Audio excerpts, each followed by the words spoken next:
Welcome, and thank you for joining the International Foundation for Electoral Systems, or IFES, in this discussion about democratic resilience in Europe during the pandemic. IFES is a non-profit, non-governmental organization that has assisted electoral processes broadly defined across the world, and we have supported elections in European countries since the fall of the Iron Curtain.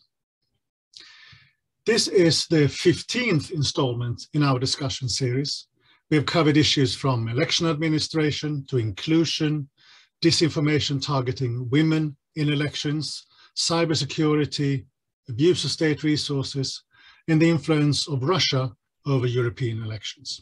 If you have missed any of our previous discussions, they are all available on our YouTube channel. My colleague is putting a link to that right now.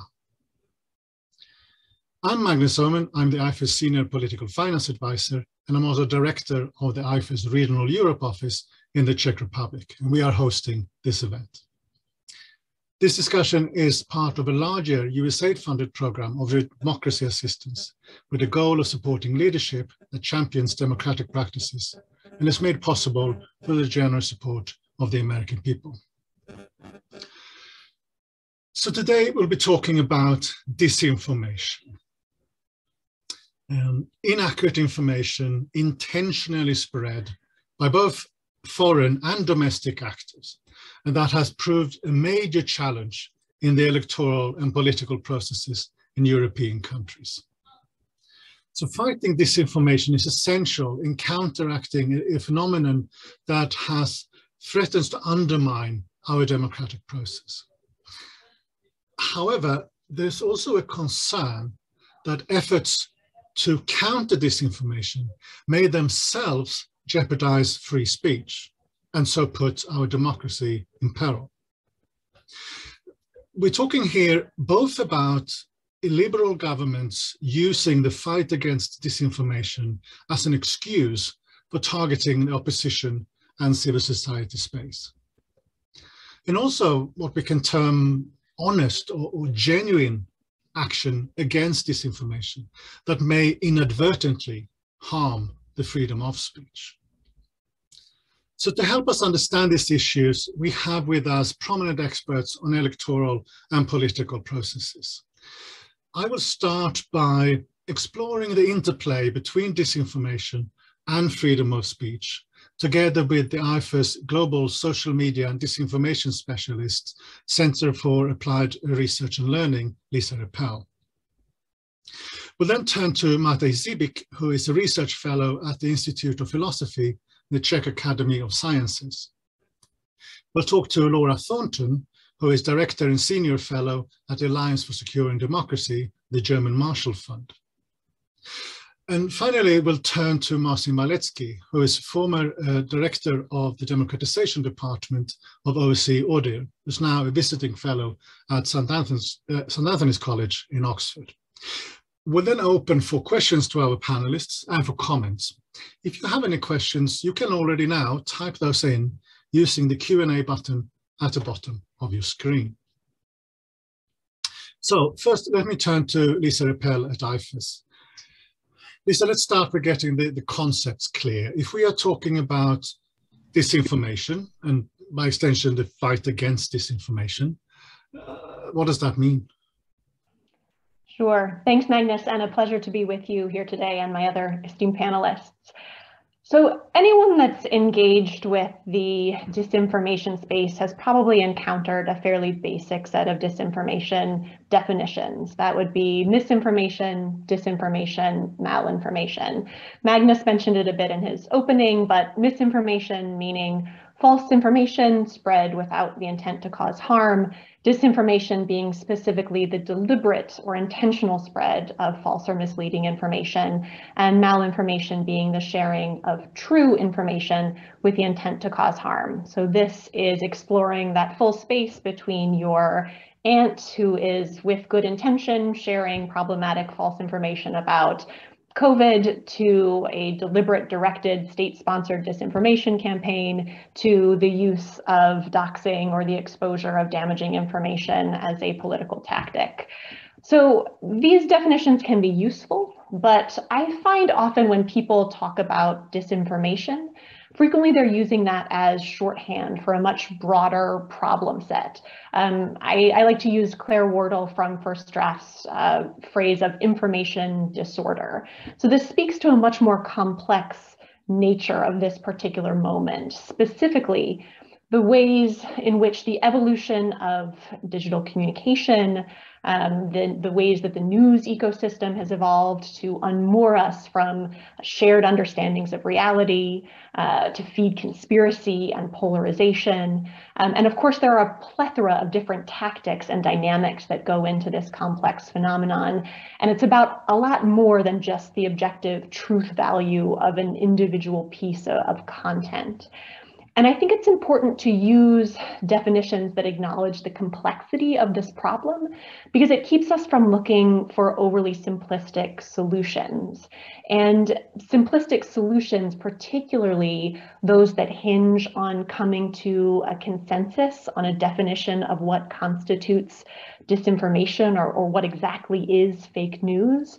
Oftentimes anti-fake news laws rely very much on coming to consensus about what are we talking about, that those definition-dependent interventions are often the ones that are most at risk of infringing on freedom of speech. This phenomenon is too complex and there's too many gray areas to be able to come to a definition that would allow us to make clear delineations in a lot of instances.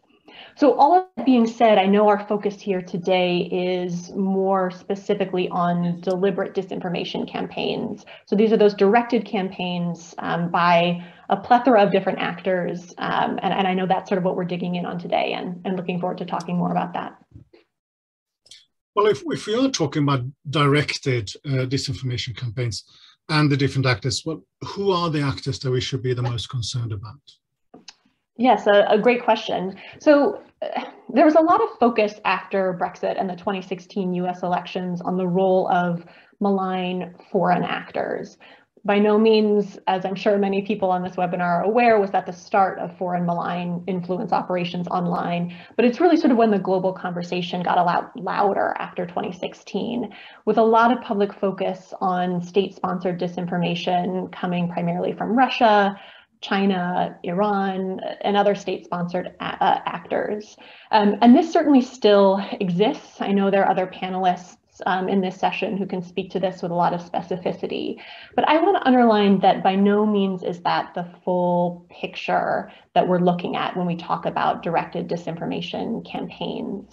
And an area that I've found particularly interesting in the scope of my role at IFES is looking at disinformation as a campaign tactic used by domestic political actors, generally with complete impunity. And this is tied to the realities that most legal and regulatory frameworks lack explicit guidance for what behaviors are permissible or impermissible online in campaigns. And this has frequently become sort of a race to the bottom as political actors increasingly perceive that behaving deceptively online, sharing incendiary content online is sort of the only way to be competitive, and that sort of unilateral disarmament of setting down these tactics is a surefire recipe for electoral defeat. So this also in turn then spawns entire ecosystems of for-profit actors that are sort of ready to cash in on the lucrative business of stoking the fires of polarization and public deception.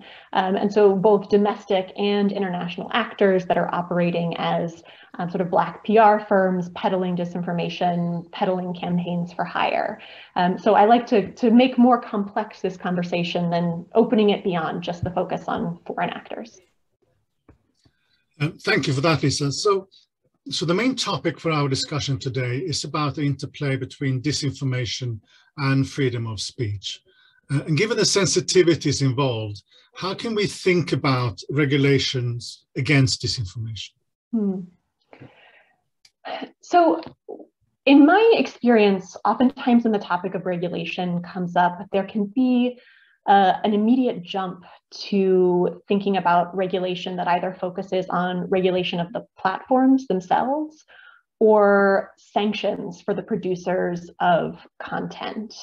And both of these avenues present sort of significant challenges and drawbacks, but it's not the full picture of what we might want to think about when we think about regulation. But first, to focus on those two areas that tend to jump to mind, regulation of the platforms. So there's a robust global conversation that's happening right now, and there's a lot of sort of thoughtfulness around the sort of regulation that's being proposed, going beyond sort of mandates around what types of content should or should not be allowed on platforms, but rather regulatory pathways that would open up increased transparency and accountability on the part of the platforms. And this is also in recognition that a lot of these regulatory conversations aren't ones that can happen at the national level in many countries around the world, that it's incumbent on several big actors that have the sort of relationships and clout and financial and legal authority to impose sort of regulation on the platforms. Also, there's, of course, a wave of regulatory attempts that attempt to sanction the dissemination of fake news or of disinformation. And these regulations in particular are those that are at the most significant risk for selective enforcement that undercuts political competition, undercuts freedom of the press, undercuts freedom of expression and freedom of speech. And a lot of that, as I alluded to before, comes from the definitional difficulties of figuring out what exactly qualifies as fake news or disinformation. These laws also rely on adequate due process and expediency in rendering decisions, and they can be a very ineffective mechanism. The challenges of information disorder, it's not a single incendiary piece of content that gains traction. It's this steady drip, drip, drip of borderline content that is continually renewing itself, that fuels conspiracy or civic disengagement. So laws that ban fake news can be sort of high risk, minimal reward. And there's also, it's important to note that countries that do have adequate due process and human rights protections and are producing laws are specifically sort of German and French examples are sort of spawning a next level of laws that imitate those in countries that have more authoritarian leanings and fewer protections in place. So there's a risky picture that emerges globally there as well. However, sort of those are only two narrow spaces to think about regulation. And when we acknowledge the complexity of information disorder, there are other areas of regulation that can be an integral part of defining a new set of norms and making incremental progress towards cleaning up the information environment around elections in particular. So I spoke earlier about disinformation as a domestic campaign tactic, and there is a robust body of law and regulation that's intended to govern the permissible behavior of contestants during campaigns. And so for almost every country in the world, that regulation just hasn't caught up to the existence of online campaigning. So regulation in this area might look a lot more discrete and specific. So things like, what does it mean to have detailed spending disclosures that take into account the ways in which online political advertising differs from other types of campaign advertising, or clarification about what types of online behaviors constitute political advertising outside of the campaign period, or restrictions on online behaviors that constitute an abuse of state resources. So things like the partisan use of official state social media channels or online campaigning by civil servants. And sort of at the heart of this is that disinformation campaigns at scale require money quite frequently. They require funds for digital advertising, for hiring influencers and intermediaries. The list goes on. And so when we think about that angle being a tangible place to think about intervention specifically when it comes to domestic political contestants, I think there's a lot more sort of specific discrete places we might want to consider. Well, thank you, Lisa. So drawing on what you've been saying now, and I'll end with a simple question. What can be done to counter disinformation without jeopardizing free speech? What's IFES doing in this area? Sure.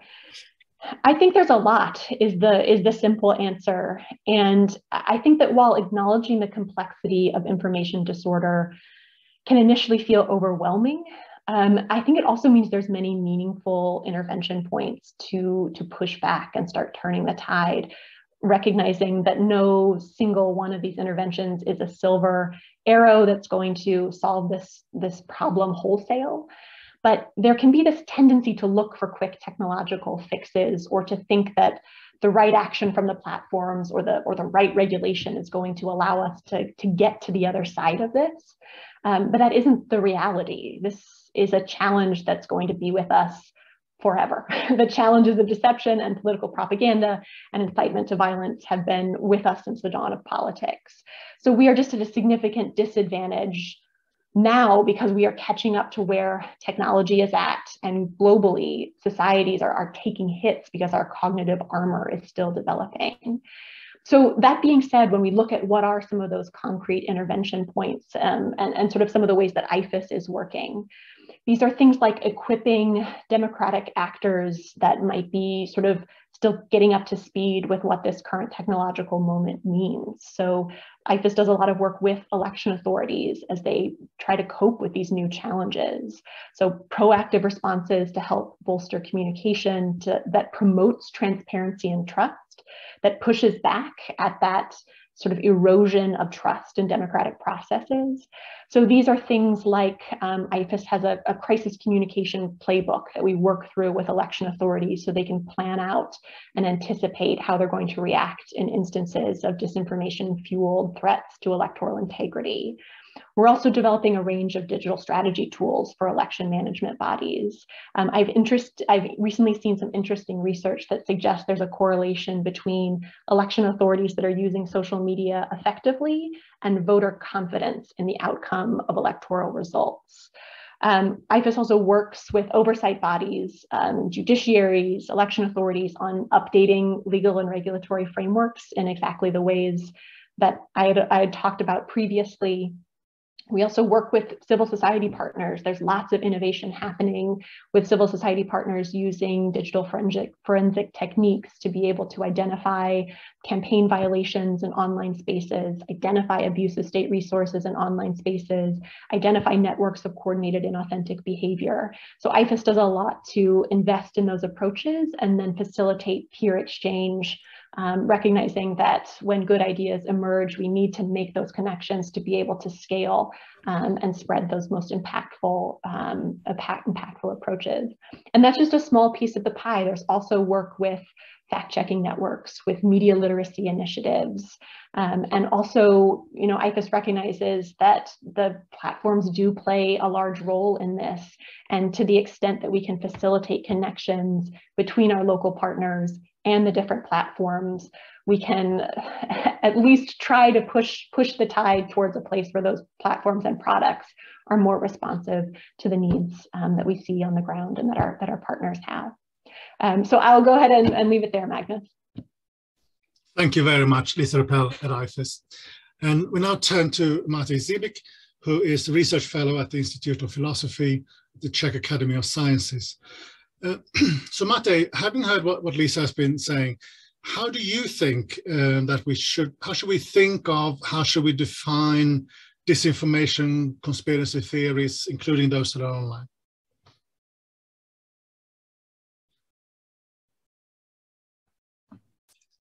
Thanks for having me, first of all, now. Okay, so we can start properly now. I think we can have basically right off the bat certain kind of disagreement with what was said before about the general approach to misinformation and what is problematic. So what Lisa was saying and what her whole approach was based on was building up cognitive armor, information disorder, etc., etc. This would be something that I would categorize as an using epistemic criteria to identify misinformation, and basically think that the most problematic thing about misinformation is that they constitute information that are somehow unrealistic or untrue, etc., etc. But you know, as for example, my research in conspiracy theories shows, you know, in practice, and I think Lisa mentioned this a bit. In practice, it is very, very difficult to rely on this approach and to say, all right, so let's have some sort of definition of misinformation. Let's, you know, apply this definition into a law, and then, you know, let's take it on from there. This is very, very problematic because, I mean, first of all, some conspiracy theories are true. Obviously, you know, Watergate scandal, and even, for example, 9/11 was a conspiracy. No matter how we look about it, you know, it only depends on, you know, who who was conspiring against whom. But basically, we all agree that there was some sort of conspiracy going on. So some conspiracy theories are true. Some are untrue but plausible. Some are less and less plausible, and some are completely crazy. And in this sort of environment, it is very, very tough to get clear on, you know, like with a proper workable definition that we can, you know, base our policy on, for example. And that's why I think this sort of approach, you know, epistemic approach, talking about information and disinformation, is so problematic. And in my opinion, it's much better to think about, you know, disinformation and misinformation from basically ethical standpoint.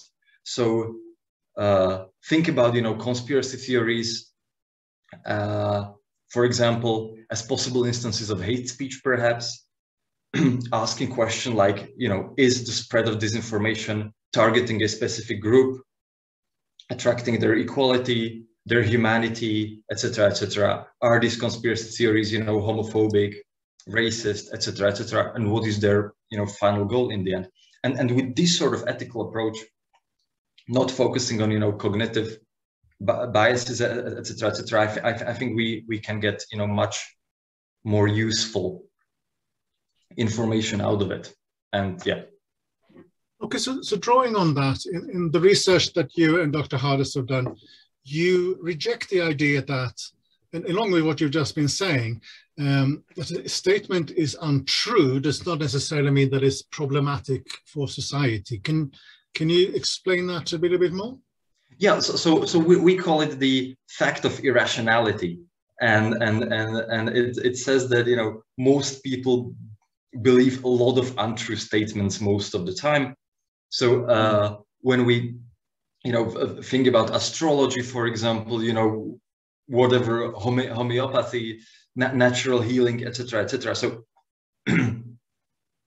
yeah, it's just a fact about our society, and basically human society in general throughout history, is that you know, a lot of, perhaps not most, but a lot of things that most people believe in were untrue. And so countering information that is, you know, false or in fact or not factual is, first of all, I think, I'm sorry, my throat is kind of giving up on me. First of all, it's impractical. You know, there are just too many of it. The idea that we would be, you know, going against any sort of false information that we find in public space, it's just, you know, ridiculous, because we need to, you know, be countering, you know, horoscopes in lifestyle magazines, etc., etc. So, you know, there is a lot of untrue things around there. So first of all, it's impractical, and second of all, philosophically speaking, I would like to think that, you know, people should be free to, you know, propagate wildly untrue or insane theories. You know, a lot of them, you know, UFO, for example. I think there's no harm in people, you know, sharing their theories about UFO or lizard people or whatever else. So and I think a society that, you know, wants to combat this sort of like information disorders and people believing wildly inaccurate or untrue things in general would be an unfree society in a sense. So I think in this sense, the key question that needs to be asked is, not that these things are, untrue, or that, people believe stuff that is untrue, but what else is up there that can justify intervention besides the simple fact that it is not true. And I mean, that's the general approach, I think. And in my opinion, it's really the sort of ethical approach that can drive things forward.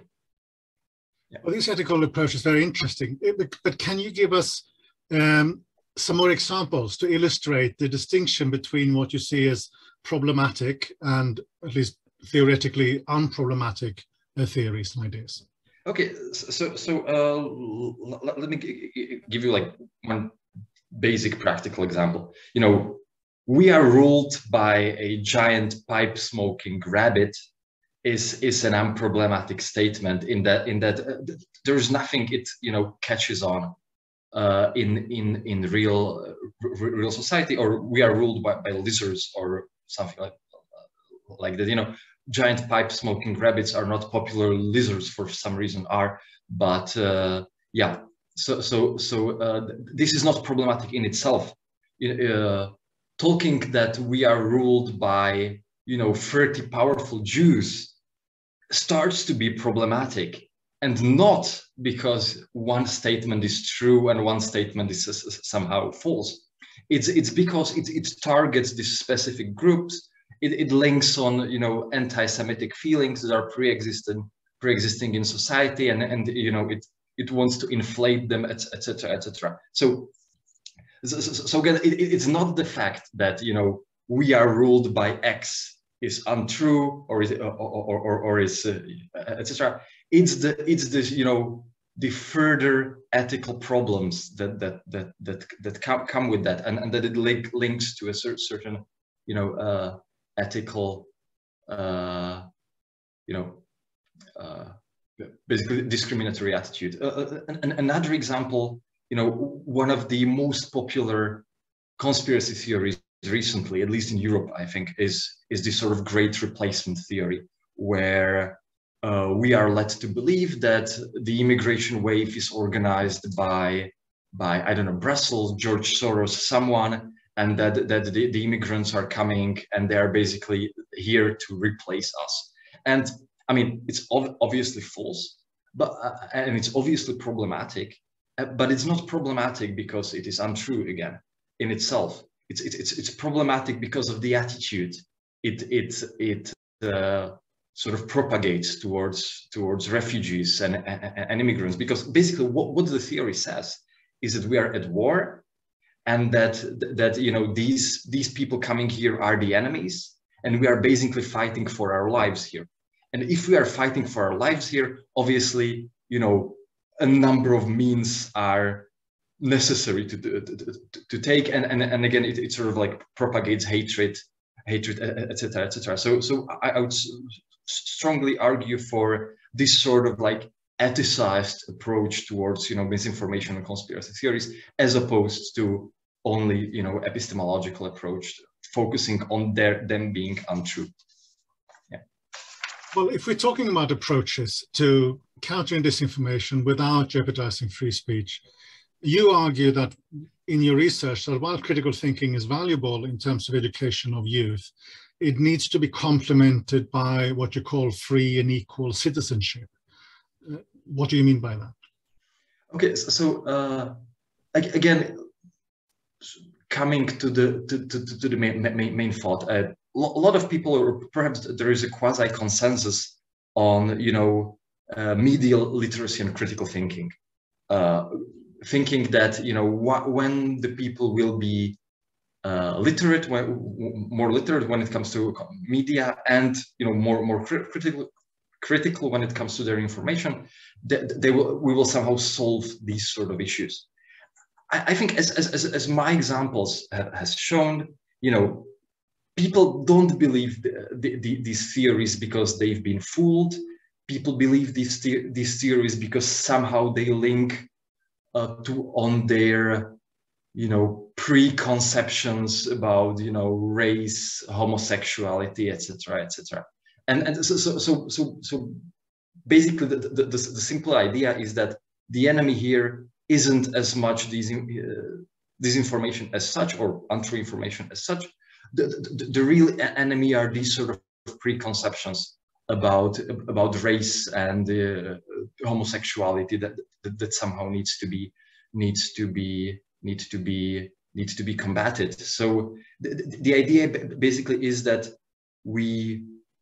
what we need to be teaching people in the first place is some sort of tolerance and respect, so that people, and especially different kinds of minorities who are, you know, the top on the receiving end, let's put it this way, on the receiving end of most disinformation and conspiracy theories, are actually respected as free and equal citizens. Obviously, this is easier said than done, and you know, as a philosopher, I don't have a ready-made recipe how to, you know, promote free and equal citizenship, but I think there is value in, you know, identifying where the main problem lies, and it's in this sort of vulnerability in our society that is ethical in itself more than you know, information related.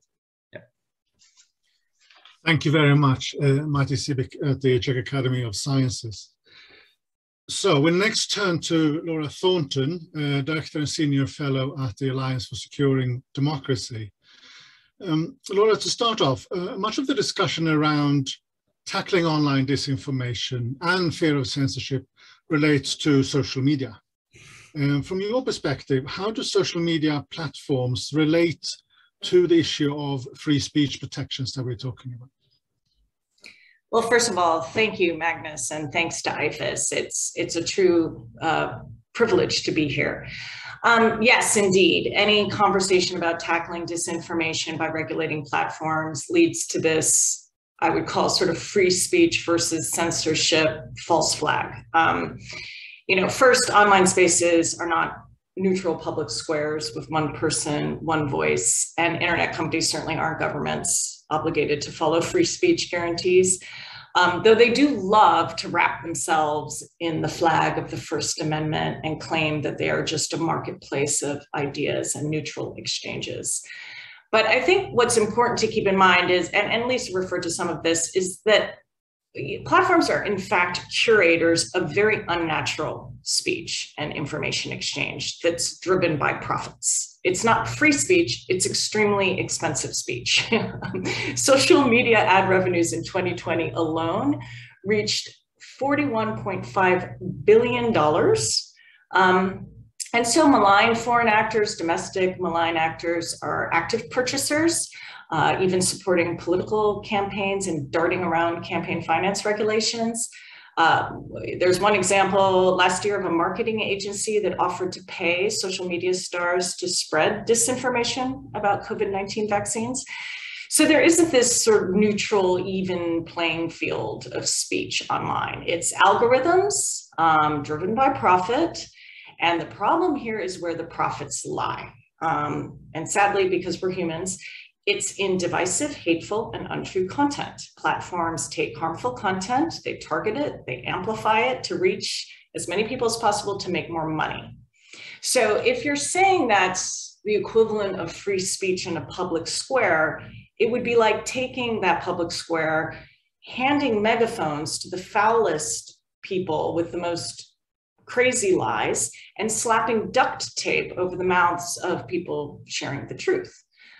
So in a way, I guess you could make the argument that not removing disinformation, in fact, silences speech. So platforms determine who and who will not be heard. And that is particularly hard on certain marginalized communities who are targeted through harassment, incitement of fear, crowding out their words and opinions. So where's that chilling effect? I've taken great interest in these questions when it comes particularly to the role of gender and information operations. Gender disinformation has the effect of silencing women, ergo inhibiting their freedom of speech. So an internet free of gender disinformation hopefully would, in fact, enhance freedom of expression by allowing women to fully participate. But anyway, putting aside algorithms and amplification, online platforms never claimed, really they claimed, they never did let information roam freely in the first place. They've always taken down content. Think about pornography. And this is done with very little sort of transparency or rules that we can see. So don't get me wrong, online accessibility has been essential to advancing democracy, connecting activists, enhancing participation. Black Lives Matter relied on it. Hong Kong activists have relied on it. Regulating online space has been the go-to for autocrats. I know this, I experienced it. I've lived in many countries that have had leaders that did this. And authoritarian regimes also can apply pressure to tech companies for their purposes. I mean, Putin had Apple remove an app designed by Navalny's campaign. It's depressing to me how quickly they jump into action to work against democracy in Russia by removing something, but won't remove big lie content undermining our democracy in the United States. So I guess in sum, and we could talk about this forever, but I feel really more of a proportional approach is needed. It isn't this binary thing. You know, we have to consider what if unfettered free speech damages public health, silences women in marginalized communities, undermines election integrity. I guess it gets to the ethics point of our previous speaker. Was it free speech that allowed Buddhist radicals to attack their Hindu minority? Would the same harm have been done without Facebook? When does free speech take precedence over other constitutional rights and protections? So as you know, the Harvard Shorenstein Center has always said, we should think about amplifying truth toward a public interest internet. Laura, a little while ago, you talked about gender disinformation. Can I pick you up on that and ask if you can talk a little bit more about how women are disproportionately targeted and what does that mean for political participation? Yes, and I think you mentioned that you've already done a panel on this, so apologies if this is redundant. But just for definitional terms, gender disinformation is the spread of deceptive or inaccurate information and images against women in public life that draws upon themes of misogyny or gender stereotypes. And the goal is to undermine that participation in public life. So it has been well documented by people far brighter than I that women candidates are just much more likely to experience online harassment, threats of violence, but also gendered disinformation and disinformation full stop. We did note this even at ASD when we were tracking the German elections, that Baerbock received a disproportionate share compared to her male counterparts on the disinfo front and the attacks online. In part, you know, women are seen as a threat to traditional power structures. They're just seen as taking a seat away from men. So keeping their voices out of public life through intimidation and online attacks and disinformation about aspects of their personal lives is very effective. I used to live in the former Soviet Union, and unfortunately, and I'm sure lots of the panel participants here this will resonate with them. In Georgia, for example, they would threaten to release videos or did release videos of people's sex lives. They didn't do this to men, they did this to women, and the effect is chilling. Young women are looking at that going, no thanks, I don't want to be part of politics. And it's part and parcel with rising authoritarianism. And I've actually written a bit about this, but the authoritarian playbook really does rely on pecking orders and hierarchies. And so gender is a very convenient tool for them. But also gender is a wedge issue in so many of our societies. So autocrats, domestic or foreign, love to burrow into these issues, amplifying anti-women, anti-LGBT narratives or disinformation about trans girls in sports or whatever it is, because this feeds sort of a political narrative. And not to, you know, ramble on about Facebook and Instagram for my first point, but they have a terrible record at taking down this content. And forget that, forget taking down content. They participate in actively pushing anti-women violent content towards users. BBC did a great research on this where they set up some, you know, fake accounts, and they didn't even join an incel group or anything. They just might have liked some slightly sexist post. and they became inundated with content, untruthful content about women, violence against women, incel content. And as Rappler, Maria Ressa's organization has studied, the bottom line is facts are not as profitable as amplifying hateful lies about women. And that's where we are. So I think, you know, again, to go back to the speech point, for many women, the inability to fully participate and express themselves equally online means that they're absent from public conversations that they would like to be a part of, which in turn is infringing on their freedom of speech. So women do not engage or comment because of fear of abuse, and then they are not represented. Thank you very much, Flora. Before I ask you the next question, our interpreters have asked that we slow down a tad. Sorry. Can you offer some global perspectives on how tackling disinformation has been manipulated for undemocratic purposes? And has the pandemic played a role in this? Oh, yes, that's very much true. The COVID is the perfect example of the manipulation of disinformation by autocrats. Autocrats in general are excellent at hijacking good concepts for their own use. You know, fake news, for example, has become a word that has loaded meaning. The beauty of an election audit is no longer something we can talk about in neutral and helpful ways.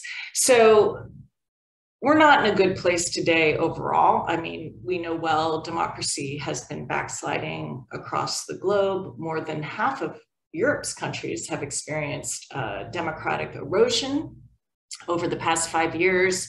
Hungary, Poland, Serbia experiencing more severe backsliding, and COVID has exacerbated these trends.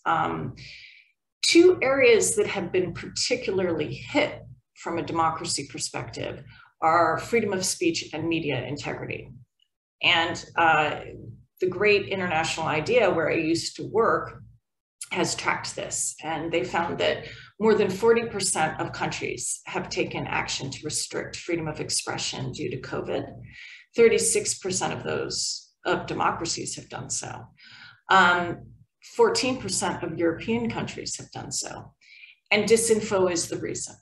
So countries have used government fines, arrests, other charges against citizens for discussing COVID to prevent spreading fake news about the disease. Countries have even passed legislation to this effect. And because legislatures haven't been fully operational during the pandemic and normal scrutiny hasn't taken place, it's difficult. These laws were easier to get through. So 36 countries around the world have amended their administrative codes to introduce fines. Other countries have gone to even more extreme measures, internet blackouts, requiring clearance from health authorities before writing about COVID. This was mostly prevalent in the Asia-Pacific region. And media integrity, which is obviously linked, 56% of countries have restricted media integrity in some way, 11% in Europe. And these were mostly in non-democracies. Belarus, for example, removed licenses from journalists reporting on COVID. In other parts of the world, it was even more extreme. We saw media offices trashed and raided, like in Nigeria. So it's also interesting that these clampdowns on speech and expression, with the excuse that we're combating COVID disinformation, was also coupled with efforts to hide true helpful statistics about the virus. So people are left in a complete vacuum. But of course, most importantly and related to this conversation, it's used as a tool to clamp down on opposition-leaning outlets and content. Thank you very much. And final question, and if we very briefly, please, what solutions are there then to tackle disinformation that do not include restrictions? So I don't want to repeat too much of what Lisa has already very articulately laid out, but I agree that we focus way too much on that supply side, the source and the channels. And so we're playing whack-a-mole. I mean, it's not going to work. We can try tracking down content and removing it. It's like sandbags against a tsunami. So I think what we need to start doing is focusing more on that demand side. We're the problem. We, the people, are the problem, right? So how do we change? Like, how do you build more discerning, thoughtful, resilient publics? And I agree with the previous panelists that it has to go beyond media literacy and civic education. And we do need to address sort of the root cause, which is, not only, there's lots written about cognitive failures in humans and motivated reasoning, et cetera, but that a lot of this comes from a place of fear, a lack of trust. So what do we do to build, community resilience, to build discourse? Do we require mandatory civil service? Do we create more information friction? Do we put out preemptive narratives and build sort of community cohesion? I mean, these are really tricky issues. I think there's some interesting examples. I think a lot of us look to Finland, which has very high levels of trust and also trust in media, which is unusual. And they have an extensive information literacy curricula that goes across all subjects in schools, but they also take a whole of society approach. They call it the diamond. And they make it as part of their comprehensive security strategy. So it involves teachers, it involves government, it involves defense, but it also involves just everyday people. And that creates this sort of common threat perception in society. But yes, there are lots more ideas out there, and we need to be a little bit more innovative and creative in our thinking. Thank you very much, Laura. Thornton at the Alliance for Securing Democracy. We now turn to Marcin Walecki, former head of the Democratization Department at OSCE ODIHR and now visiting fellow at St. Anthony's College in Oxford. Marcin, given your work and experience, I can think of no one better to ask. What is the line of regional organizations in Europe, like OSCE, obviously, like European Union, in relation to tackling disinformation without hindering free speech? Thank you very much for your invitation, Magnus. It's a great pleasure to join colleagues from IFES, to see old friends. I've also spent a few years working with IFES, so I really feel like being back with the family. Magnus, you've sent us some really tough questions, gave us very little time. So what I will ask my friends to share some of the documents which are going to support policies, which I'm going to briefly mention. So when we look at the regional organizations and the approach they're taking, and I will focus on only 2 and 3, starting with EU, OSCE, mentioned briefly Council of Europe. So while they're all operating, I would say, within the paradigm of the European Convention on Human Rights, within the case law of the Court of Justice of the European Union, European Court of Human Rights. So on one hand, and this is why this issue is so complex, on one hand, imparting information, even false facts, is protected unless it violates the rights of others or concrete public interests. So, there is a right to receive information, even if it's a false information. But at the same time, the European Convention on Human Rights also requires states to protect human rights from being restricted by private actors.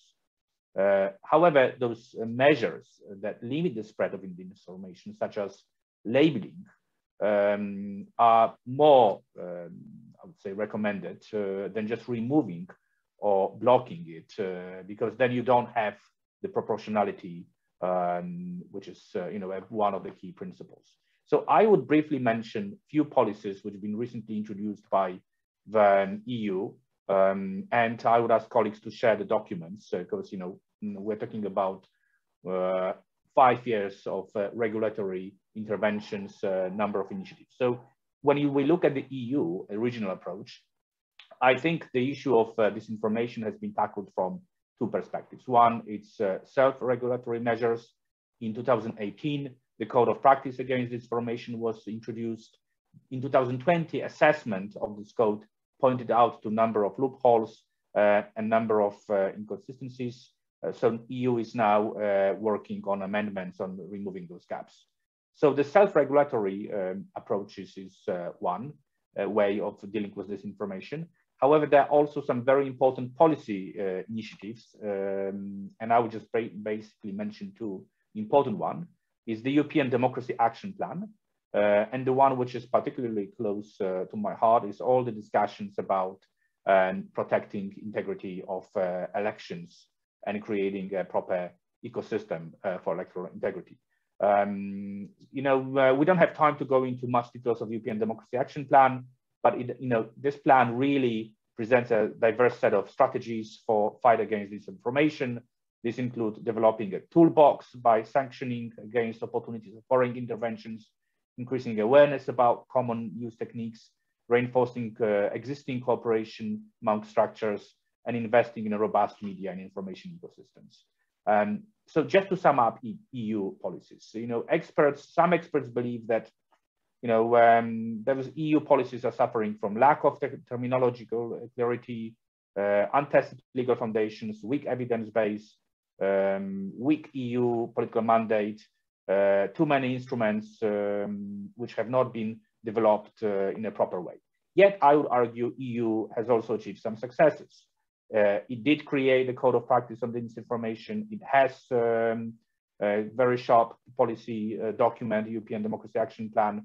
It has its Stratcom task force, created the rapid alert system, and it's currently working on two very important initiatives, Digital Market Act and Digital Service Act. I'm not going to go into details about EU. I will ask colleagues to share documents. However, Magnus, I would also like to mention initiatives which are very close to IFES, and I think they're equally important and build nicely on what Laura said. In April 2020, UN Special Rapporteur on Freedom of Opinion, OSCE's representative on freedom of media, also Organization of American States came up with a joint declaration on freedom of expression and elections in the digital age. There's a lot of stuff there about disinformation, very powerful recommendations. There should be no general or ambitious laws on disinformation, such as prohibitions on spreading falsehood or non-objective information. States should consider supportive positive measures to address online disinformation, such as promotion of independent fact-checking mechanisms and public education campaigns, while avoiding adopting rules criminalizing disinformation. And this last point is key. I mean, let's not really go into what we are discussing in political finance, Magnus, as you well know, fighting mosquitoes with nuclear weapons. I think when we are seeing cases of criminalization, and I'll talk about a few cases from Central Europe, this is where we are going too far. And again, as Laura mentioned earlier, this declaration is really pointing out to major problems which we are seeing when it comes to our electoral integrity, coming exactly from domestic actors.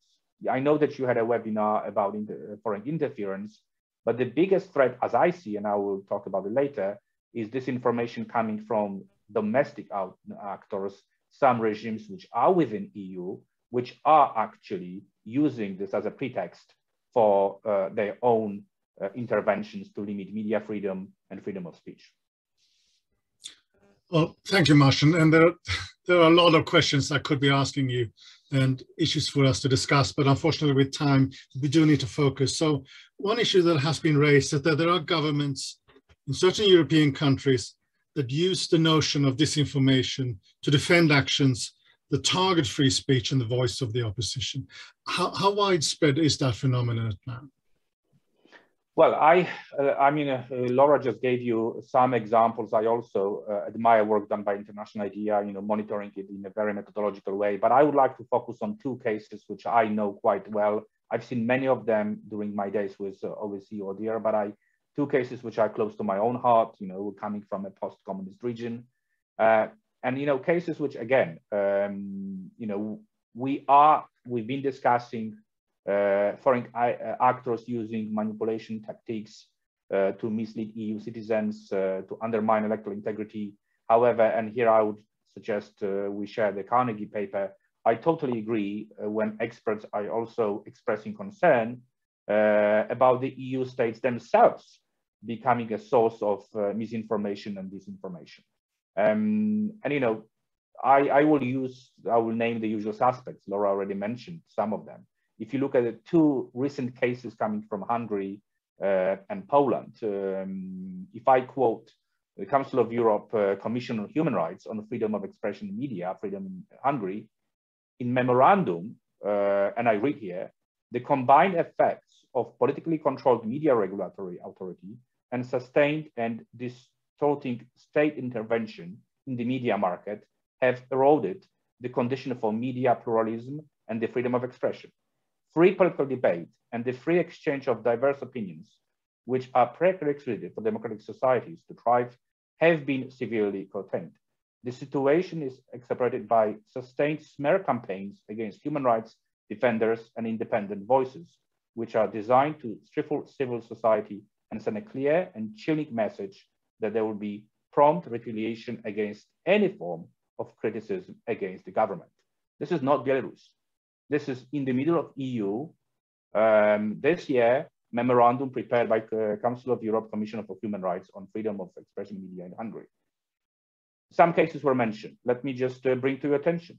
As a part of Authorization Act adopted in March 2020 in response to COVID, state of emergency and emergency rules in Hungary were introduced.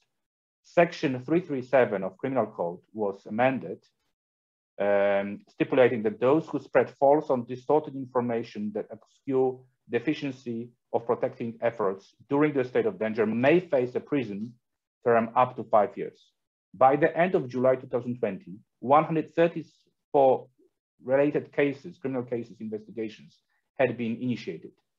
You know, the media coverage of those arrests had a major intimidating and chilling effect on freedom of expression.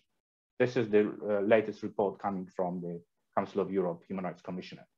If you look at Poland, another case, my own former organization, OSCE ODIHR election observation report from 2020 presidential elections pointed out throughout the campaign, the public TV failed in its legal duty to provide balanced and impartial coverage. Instead, it acted as a campaign vehicle for incumbent and frequently portrayed his main challenger as a threat to Polish values and national interests. Some of the reporting was charged with xenophobic and anti-Semitic undertones. I could also go into recent resolution of the European Parliament on a media situation in Poland, September 2021.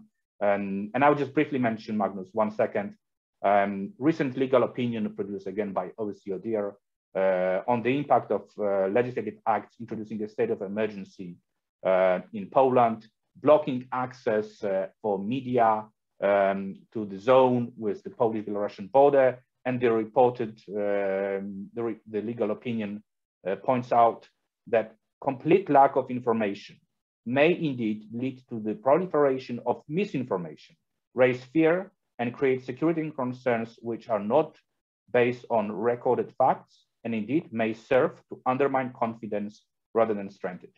I hope with those two cases, Magnus, I clearly pointed out, we should be really concerned also with domestic regimes and domestic actors within EU and not only talk about foreign interference. Thank you very much, Marcin. And we will now move to the questions and answer session, and I'm sure we'll have a chance to get back to you on some of these questions. So if anyone has questions or comments, please type those in using the Q&A button. And while you are typing away, I'll read out some questions that have come in so far. The first question is to Lisa Rappel, asking, from your perspective, what should the social media companies like Google, like Facebook and others do to stop this information without jeopardizing free speech? Sure, I'll start rattling off a few things and see how far I get. In no particular order, one of the pieces most germane to our work that I find very frustrating is sort of if we focus too much on the truth value of content, we run into all of these difficulties. But platforms, Facebook in particular, love to talk about how they aren't looking at content, they're looking at coordinated inauthentic behavior when they're making decisions about which actors to deplatform or not. But we found in practice that it's not clear what rises to that threshold, at what threshold Facebook will take action. And I find this to be particularly concerning because we've seen a lot of evidence from the whistleblower reports that have come out that Facebook has very good insights into the types of networks of paid actors, malign actors who are coordinating on Facebook in ways that seem to be clear violations of their community standards, and yet no action is taken. So I think there's a way to think about, are there behaviors that are more clearly defined as violations, and to use that as the basis for decisions about who gets deplatformed and who gets deplatformed in ways that prevents them from just immediately being slapped on the wrist and starting up again.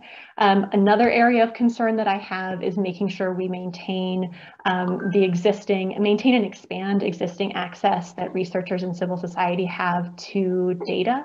I was particularly concerned in the past 6 months when we've seen reports from Facebook that based on public scrutiny, they're considering scaling back their investment in CrowdTangle, which is a platform that is primarily used by researchers, journalists, and civil societies to have some sort of handle on what's happening on the platform. I think ad transparency work needs to be expanded. Facebook is expanding their political ad library, but Google hasn't added new countries to their ad transparency data in a year and a half, at least. They only cover the US, the EU, and a handful of other countries. And then also, are there mechanisms, sort of when there are financial components to investigating campaign violations, are we getting adequate data from the platforms that make those investigatable and enforceable?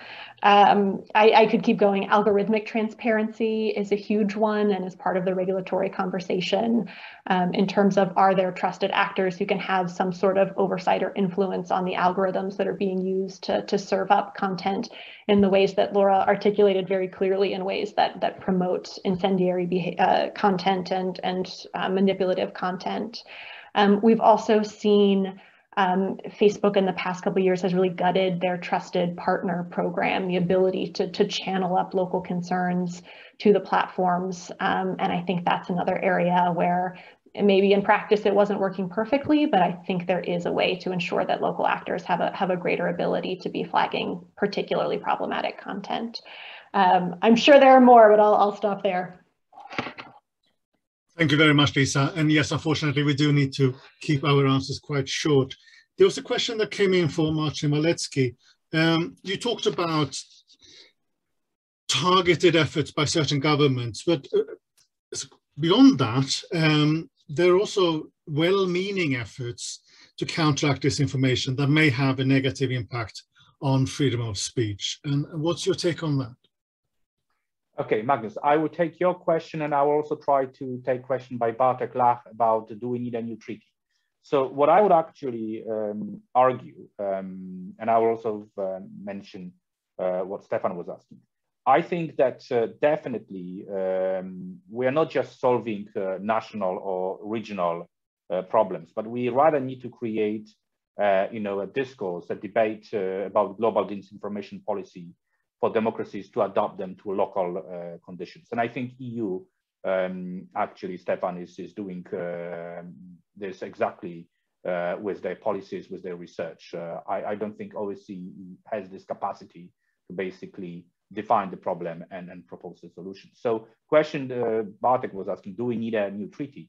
I think that it is IFES, with its long history of being a standard setting body, the example of the work on political finance, participation of persons with disabilities in elections, which could actually propose some standards when it comes to disinformation during the electoral campaigns, electoral processes, formulate shared terminology for combating the disinformation during the elections, maybe craft some non-regulatory interventions to protect electoral actors, and the most important thing, propose an independent, transparent, and monitoring and auditing tools for domestic NGOs. So I don't think we need a local treaty, but we definitely need to work with actors such as NGOs to make sure that we promote civic literacy and citizens' ability to distinguish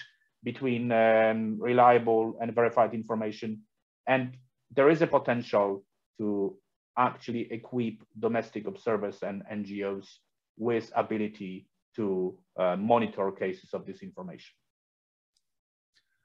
Thank you very much, Marcin. A question that come into Matej Cibik about the issue of problematic versus unproblematic ideas. The question is, and I'm reading it out, if you do not try to stop people from saying things that are untrue, whether problematic or not, is there not a risk that this flow of inaccurate information confuses people and make it more difficult to counteract disinformation of theories that are problematic? What's your thought on that? So I guess the first simple answer would be that, as I tried to stipulate, we are and human societies have always, being drowned in inaccurate, false information. So that's just the way things are, generally speaking. However, and I think that this is what the question stipulates.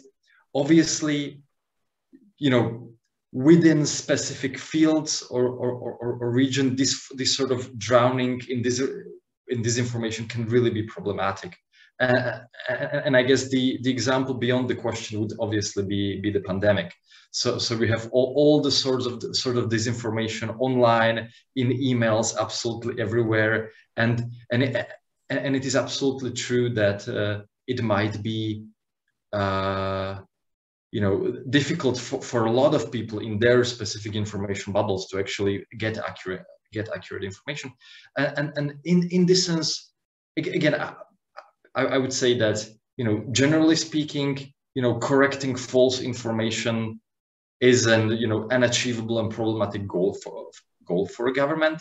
Specifically, however, when it comes to in encountering a global pandemic to which the only possible solution is general vaccination, then obviously with this sort of public health emergency going on, it's not only possible, it might be necessary for the government to step in and use everything at its disposal to counter it. So including pushing all these platforms to verify and be responsible for the misleading content that gets to them. So I wouldn't, I certainly wouldn't subscribe to some sort of general policy of going against wrong information, but once the justification is there, and obviously then it doesn't become a sort of general issue, then it's a concrete issue whether the justification is there in the specific cases. But once the justification is there, and I think with COVID disinformation the justification is certainly there, then the government has all the authority it needs to go for it and combat misinformation, including shutting down outlets and etc. So that would be my answer. Thank you.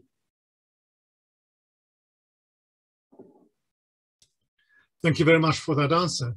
So a question for Laura Thornton. Several times during our discussion, we've raised the issue of domestic actors versus foreign actors and their respective role, and to what extent there's a difference in how their activities may impact free speech in our societies. What's your role? What's your take on this dynamic? Well, it is something that we concern ourselves with a lot at ASD. As other people have pointed out, it's not just about foreign actors coming in and polluting our airwaves and interfering in our elections. The call is coming from inside the house. So the point is where it's at this point, it's almost impossible to distinguish between those two things. Where was the original source? So foreign actors are amplifying domestic narratives. Domestic actors are picking up and recycling narratives that originated in the Kremlin or from a bot somewhere, who knows? So these have become so blended together. And I think one way that we saw this very clearly was recently in the German elections, for example.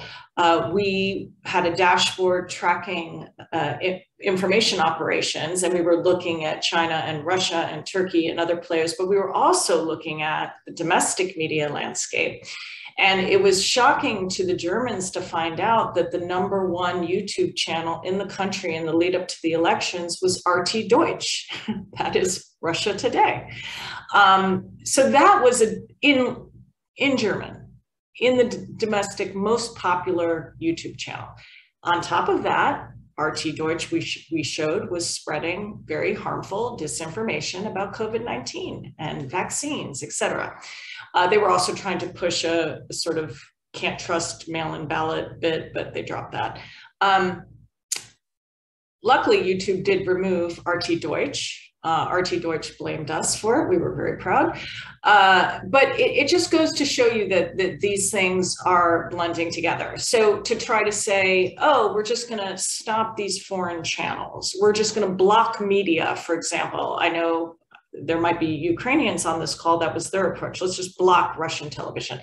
We've gotten to the point where these things are too mixed together. So it crosses borders. You're not going to solve it by just addressing that, which means, back to the freedom of speech point, that different laws and different regulations of countries will apply here.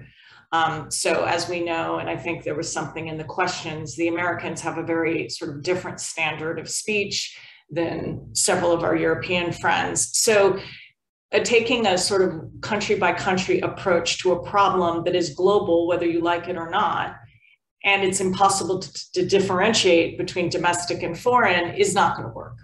And that's why we need sort of, and Marcin talked about this a little bit, is that we need to work together on these solutions. It can't just be the United States comes up with the strategy and Germany comes up with the strategy, because it's gotten globalized like everything else. Thank you very much, Laura. We've had many more questions that have come in, but we'll simply have to organize another webinar because we have come to the end of our time together. I want to thank all of our panelists for your very valuable contributions. I want to thank all of you for participating in the event. I again wish to thank USAID for supporting this event, our excellent interpreters, and my IFES colleagues for preparing and implementing this discussion. We'll now take a break for Christmas, and we'll be back with our next discussion in late January next year. Until then, I hope that you will all stay safe.